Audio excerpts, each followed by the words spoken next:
Assalamualaikum warahmatullahi wabarakatuh. Perkenalkan, saya Selvi Anita, Stanbook A2121444 dari kelas E Prodi Pendidikan Biologi. Baik, kali ini saya akan membawakan materi kelas 11 yaitu tentang sistem reproduksi pada manusia. Baik, langsung saja materinya, yaitu pertama ada alat reproduksi pria. Berfungsi menghasilkan sel sperma dan menempatkan sel sperma ke dalam alat kelamin wanita. Kedua, alat reproduksi pria terdiri dari kelenjar testis, saluran kelamin, dan kelenjar kelamin atau aksesoris. Nah, berikut sajikan gambarnya dan lanjutannya. Ada kelenjar testis berjumlah sepasang dan disusun oleh banyak lilitan-lilitan, yaitu tubulus seminiferus atau panjang total kurang dari 200 mili. Berfungsi sebagai organ penghasil sel sperma di samping sebagai kelenjar hormon atau menghasilkan testosteron. Kedua, menghasilkan saluran kelamin, yaitu saluran yang berfungsi mengangkut sel sperma dari testis keluar dari tubuh. Berturut-turut dimulai dari epidermis, vas deferens, ductus ejaculatoris, dan berakhir di uterus. Yang ketiga ada kelenjar kelamin atau aksesoris, merupakan kelenjar yang menghasilkan sekret sebagai campuran dari sel sperma atau semen. Ada 3 jenis kelenjar kelamin, yaitu kelenjar vesica seminalis, menghasilkan cairan yang mengandung fruktosa.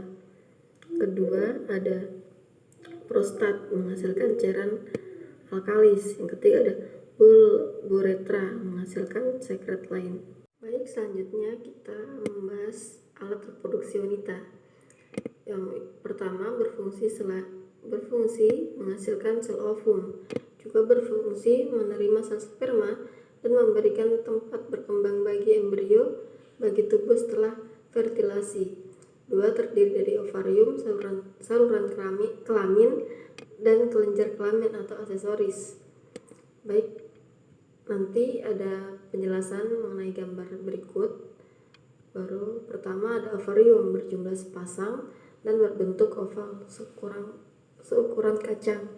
Kedua, mengandung ribuan folikel atau 5.000 sampai 200.000 buah, yaitu tiap folikel mengandung 1 ovum.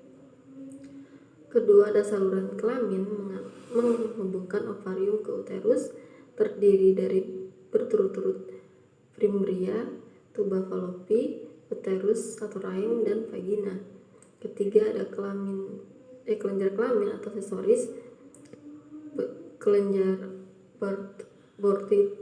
bortilit menghasilkan cairan pulmas vagina. Nah, selanjutnya ada proses pembentukan sel kelamin atau gametosis. Proses gametosis meliputi spermatogenesis dan oogenesis. Spermatogenesis bekerja pada testis atau pria dan oogenesis terjadi di ovarium atau wanita.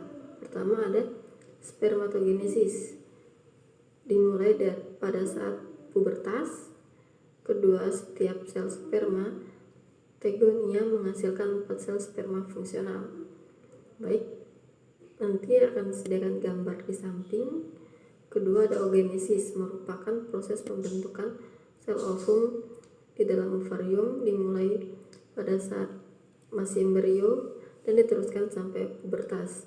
Setiap sel oogonia menghasilkan 1 ovum fungsional dan 3 badan polar atau tak fungsional. Berikutnya ada siklus menstruasi. Nah, pada wanita ada siklus menstruasi terjadi pada wanita dan hewan mamalia tertentu. Siklus menstruasi terdiri dari 3 fase, yaitu fase pra atau ovalasi, proliferasi. Kedua ada fase ovalasi. Ketiga, fase peluruhan atau menstruasi. Berikut penjelasannya ada di gambar. Sekian dari saya, kurang dan lebihnya saya mohon maaf. Wabillahi taufiq wal hidayah. Wassalamualaikum warahmatullahi wabarakatuh.